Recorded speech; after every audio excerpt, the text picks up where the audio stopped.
આપણો સમાજ એવો છે જે આટલી અડધી રાતે પણ આટલી બહોળી સમાજ સંખ્યામાં ઉપસ્થિત છે. એટલે ખરેખર અલ્પેશભાઈએ જે આપણા સમાજ માટે કર્યું છે અને વર્ષોથી આપણા સમાજની સેવા કરી છે, એટલે ખૂબ ખૂબ અભિનંદન સાહેબ. એમણે ફોન કર્યો તો હું લગ્નમાં બીજી હતો એટલે વાત નથી થઈ, પણ મેં એમને કીધું હતું કે હું ચોક્કસ આવી જઈશ. અને આજે લગ્નનો પ્રોગ્રામ હતો મારો અહીંયા સાણંદ જોડે, પણ એ લોકોને મેં રિક્વેસ્ટ કરી કે ભાઈ અમારા સમાજનું આવડું મોટું સંમેલન છે એટલે તમારે મને વહેલો ફ્રી કરવો પડશે.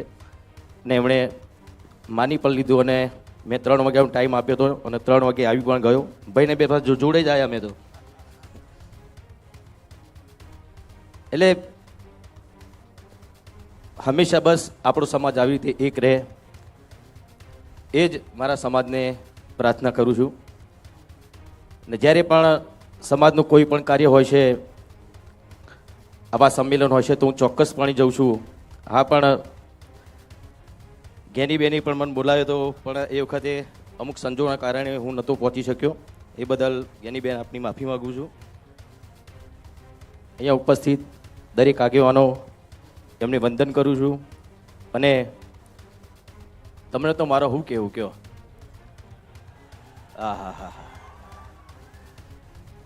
કેમ કે તમારા જ આશીર્વાદ છે. અત્યારે એક નાના ઘરમાંથી એક ઠાકોરનો દીકરો, અત્યારે તમે એનો સુપરસ્ટાર કહો છો, તો આ બધો તમારો આશીર્વાદ છે. તમે છો તો હું છું, અલ્પેશભાઈ છે, અને દરેક આગેવાનો એ બધા જ તમારા આશીર્વાદના લીધે જ છે. અને આવા નવા આશીર્વાદ હંમેશા સમાજના જે સારા કાર્યો કરતા હોય એમના એ આગેવાનો ઉપર રાખજો. અને વધારે તો કંઈ કહેતો નહીં, એવા બોલવાનું થોડું હમણાંથી થોડું ચાલુ કર્યું છે એમ તો, પણ ખાલી થોડી જ્ઞાનીબેનની મારે એક થોડીક વિનંતી કરવી છે.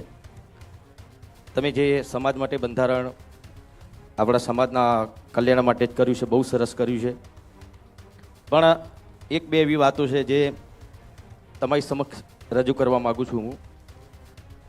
કેમ કે ઘણા બધા મને ફોન આવ્યા, કેમ કે હું પણ એક કલાકાર છું, એટલે મેં ખાસ પેલા ડીજેવાળાનો બહુ ફોન આવ્યો. એટલે અરે બીજું કશું નહીં, એ લોકોનું પણ શું એમના ઉપર ઘર ચાલતું હોય છે. ઘણા બધા કલાકારો ડીજેમાં જ કામ કરતા હોય છે, તો એના માટે તમે થોડુંક વિચારજો શું કરી શકો. તમે બધા આગેવાનો છો, બધા ભેગા થઈને તમે નક્કી કરજો. હા, પણ એટલે અમારા કલાકારોની વાત છે, બરાબર. એટલે એમાં શું થઈ શકે છે, તમે બધા આગેવાનો છો, તમને વધારે ખબર પડશે. કોઈ રસ્તો તમે કાઢજો તો એ લોકોનું ઘર પણ ચાલે. અને સમાજ માટે હંમેશા વર્ષોથી હું ગાતો આવ્યો છું. કેમ કે પહેલાં બહુ ઓછું બોલતો હતો. પિક્ચર હોય તો ડાયલોગ બોલવાના થાય,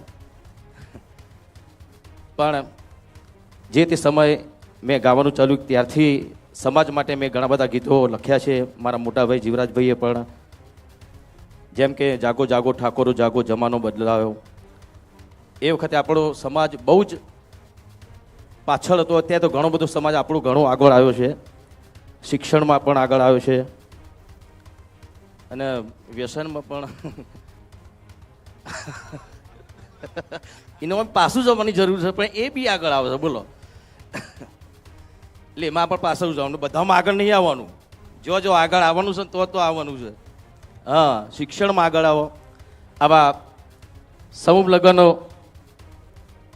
એમાં જોડાઓ. બાળ લગ્નના કુરિવાજો છોડો.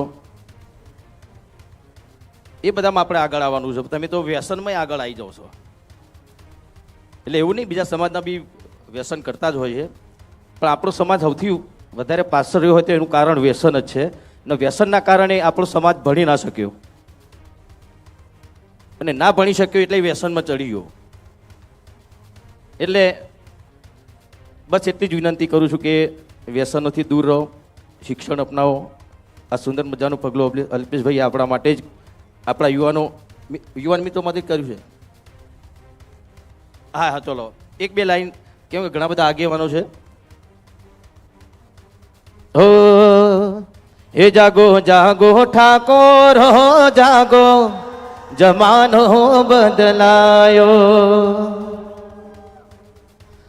હો તમે દારૂના વ્યસન છોડો, જમાનો બદલાયો. બાળ લગ્ન ના કુરિવાજ છોડો, જમાનો બદલાયો. શિક્ષણના માર્ગે હાલો, જમાનો બદલાયો. જાગો જાગો ઠાકોરો મારા જાગો. આમ તો જાગેલો છો અડધી રાતે 3 વાગે, જોવો તમે. હા, ઓમ જાગેલો છો, પણ ઓમ શીખ અમુક ટાઈમે શું થઈ જાય ખબર નહીં પડતી. એટલે આવા આવા જાગૃત રહો.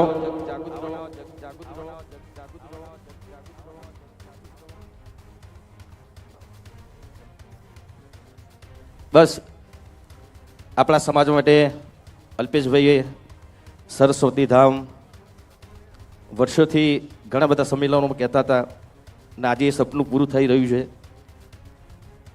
પણ પછી આપણું સંકુલ બને એટલે જજો પાછા,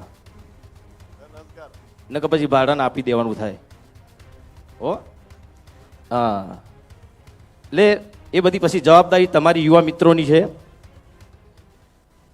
આટલું આપણા સમાજના આગેવાનો આપણા શિક્ષણ માટે કરતા હોય ને તમે ધ્યાન ના આપો તો પછી સમાજ ક્યારે આગળ આવશે?